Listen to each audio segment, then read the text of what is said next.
Good evening. New York's famed skyline enveloped by an eerie and dangerous pall of smoke as we come on the air tonight. Dangerous conditions here and officially the worst air quality on the planet and the worst this city has ever recorded. The source, wildfires in eastern Canada. The smoke caught in an atmospheric trap. Right now, over 115 million people from New England to Texas are under air quality alerts, 90 million of them due to smoke. The thick smoke layer driving temperatures down, affecting air traffic and forcing the postponement of sporting events. And face masks back in style as millions seek relief from air quality index readings deemed unhealthy for everyone.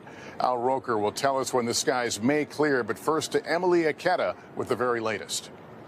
Tonight, cityscapes unrecognizable in much of the country. An eerie glow disguising Manhattan, the Washington Monument practically hidden, and a haze over Detroit as warnings of worsening air quality blanket newscasts. Dry conditions are causing more wildfires to spark around the region. Outside right now, a picture that is simply otherworldly. My goodness, it's heavy smoke in the sky.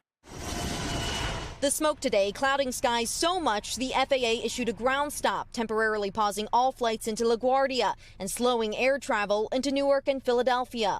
From the Midwest to the Northeast and down the East Coast, 90 million Americans are under air quality alerts from wildfire smoke. The dangerous plumes are funneling into 16 states from fires in Canada, where more than 400 are burning. 239 of them remain out of control. The U.S. with help on the ground. We have already deployed over 600 U.S. firefighters and personnel, as well as equipment like water bombers to help Canada battle the fires. Exposure to poor air quality can lead to headaches, irritated eyes, coughing, and difficulty breathing, especially for those with respiratory conditions like asthma.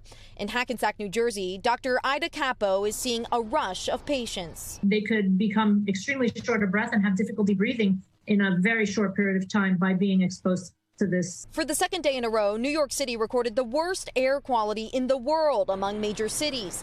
Its air quality index, or AQI, today reaching hazardous levels and nearly doubling that of Delhi, India. Any AQI above 150 is considered unhealthy. Higher than 300 is hazardous. New York City today hit 342. The city's iconic skyline today transformed into frightening shades of color. The apocalyptic-like scenes reminiscent of West Coast wildfires that cast an eerie hue over the San Francisco Bay Area in 2020. I mean, it looks different. You can see the smog. Major League Baseball and the WNBA postponing games in Philly and New York as New York City and Buffalo Public Schools canceled all outdoor activities. The state's governor calling the air quality an emergency situation. And the bottom line is this: if you can stay indoors, stay indoors. This is detrimental to people's health. Young children, seniors, and pregnant women are also at a higher risk.